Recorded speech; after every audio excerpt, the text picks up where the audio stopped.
د نړۍ یوه خطرناکه سیمه چیرته چې د مارانو پاچاهي ده او د مارانو کور بلل شوی. په نننۍ ویډیو کې راسره د نړۍ د خطرناکه سیمو څخه د یوې سیمې په اړه واورئ. آیا تاسو داسې فکر کوئ چې په نړۍ کې به داسې ځای نه وي چیرته چې انسان استوګن نه وي، بلکې داسې سیمه وجود لري چیرته چې هلته نه انسان او نه کوم بل حیوان شتون لري، فقط یوازې ماران شتون لري.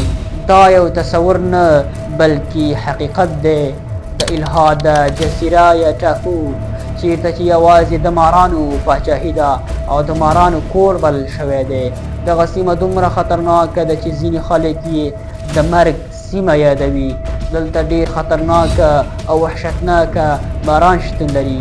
په دغه سیمه کې دومره ماران شتون لري چې ټوله سیمه یې پوښلې ده او د دغې سیمې په ځینو ځایونو کې د مارانو شمیر دومره زیات دی چې لاندې ځمکه نه تر سترګو کېږي او شمیر یې د ډبرو او تیږو هم زیات دی. له ظاهره خو دا جزیره ډیره ښکلې ښکاري، خو په دننه کې ډیر وحشت او ویره خپره ده. دغه سیمه ښکلې ده خو مګر د انسان د پښو د ایښودلو ځای نه دی. دلته 100 نه 200 نه 500 نه بلکې په زرهاو ماران شتون لري. په طبیعي ډول دلته هیڅ انسان او نه کوم بل حیوان شتون لري، بلکې دلته هر ځای مار او مار دی.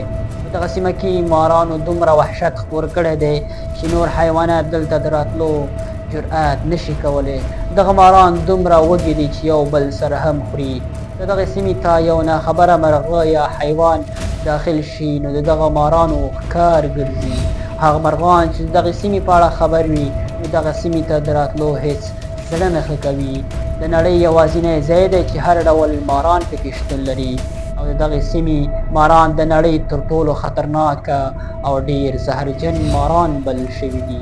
تر ټولو خطرناکه مار یې دغه باپراپس انتولارس مار دی چې ډیر زهرجن مار دی. د دې زهر دومره قوي دی او تیز دی چې انسان او حیوان په کوم ځای وچیچي نو غوښه یې ویلې کوي او اوبه کوي. د دغې مار زهر د نورو زهرجنو مارانو څخه یې زهر 5 چنده قوي او خطرناکه دي چې د دې په زهرو هیڅ ډول درمل تاثیر نه کوي. دومره قوي زهر دي چې انسان او حیوان په یو ساعت کې دننه له منځه وړي. چې همدغه باپراپس انتولارس مار د نړۍ تر ټولو ډیر زهرجن مار بلل شوی دی. دغه مار د جزیرې په ټولو برخو کې ګرځي د ښکار د پیدا کولو لپاره. دغه مار روښانه ژیړ او نسواري رنګ لري چې په دغه مارانو کې د لوی مار اندازه 46 انچه ده او د کوچني مار اندازه یې 28 انچه ده. چې په دې سیمه کې نور خطرناک ماران هم شتون لري. ځینې یې ډیر ښکلي وي خو څومره چې د ظاهر څخه ښکلي او معصومه ښکاري همدومره په باطن کې ډیر خطرناک او وحشتناک وي. یو بل ډول خطرناک ماران دغه ډول تړلی شکل لري او د یو بل سره یو ځای شوي چې دغه ماران هم ډیر وژونکي دي. د ځینو مارانو خطر او وحشت خو د هغوی د شکل او جسم څخه محسوسیږي چې دغه ماران د خپل ښکار کولو لپاره د هر ډول طریقې څخه کار اخلي چې ځینې د ښکار کولو لپاره ونو ته ختل هم زده کوي. په دغه جزیره کې ژوند کول مشکل نه بلکې ناممکن دي.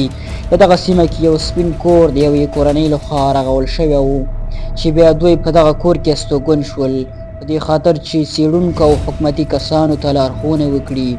خو دا د دوی یو لوی بې عقلتوب و ځکه چې دوی د مرګ خولې ته راغلي وو چې بیا د دې مارانو ښکار وګرځېدل او دغه ټوله کورنۍ له منځه لاړه. که غواړئ د دغې جزیرې لیدنه وکړئ یا یې په اړه معلومات ترلاسه کړئ نو باید د یو څه واټن په لرلو سره د جزیرې څخه لرې په خپله کښتۍ کې پاتې شئ ځکه دغه جزیرې ته ننوتل د ځان لپاره مرګ دعوت کول دي. چې دغه جزیره د برازیل هیواد د ساوپالو د ایالت پورې مربوطه جزیره ده. دغه جزیره د ساوپالو د ایالت څخه 15 کیلومتره په لرې واټن سره د اتلانتیک سمندر په منځ کې پرته ده. چې د برازیل هیواد دغه جزیرې ته د عامو خلکو په ورتګ بندیز لګولی دی. دلته فقط یوازې د برازیل هیواد لخوا مشخص ټاکل شوي څېړونکي کولی شي چې هر کال دغې جزیرې ته د څېړنې کولو لپاره داخل شي.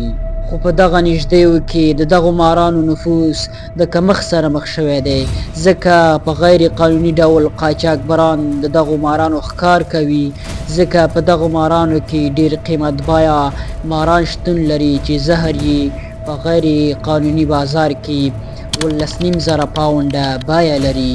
هیله ده چې ویډیو به مو خوښه شوې وي. په راتلونکي ویډیو کې راسره د نړۍ د بل خطرناکه ځای په اړه واورئ. که مو ویډیو خوښه شوې وي زموږ د فیسبوک پاڼه درسره فالو کړئ او د یوټیوب چینل درسره سبسکرایب کړئ. د بلې ویډیو پورې خدای په امان.